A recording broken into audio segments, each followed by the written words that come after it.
I'm Tom McGehee. We're in downtown Mobile, Alabama, in front of the William Ketchum House, completed in 1860. William Ketchum was a wealthy cotton broker here in Mobile. He had recently remarried, and he built this house for his new wife.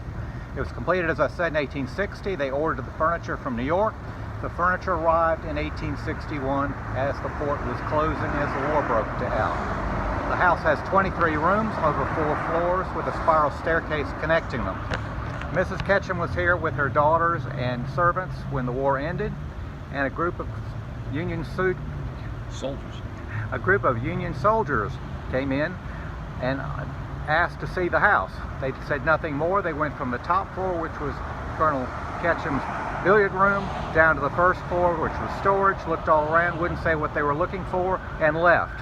Well, it soon turned out that General Canby of the Union Forces has decided this was the best house in town, and he wanted to take it for his headquarters.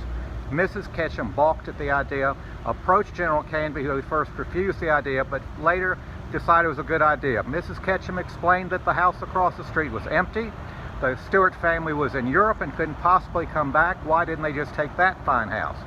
So he put his men up in the house across the street, and General Canby stayed here with Mrs. Ketchum and acted as a house guest. When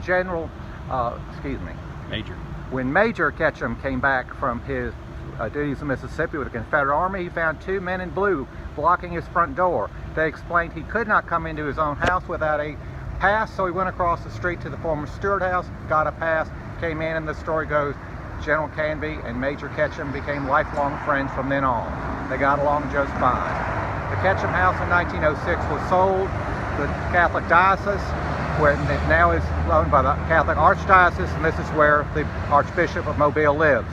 Next door has been joined with this house. This was an 1850s mansion owned by the Schroeder family, also in the cotton business. You want to redo that?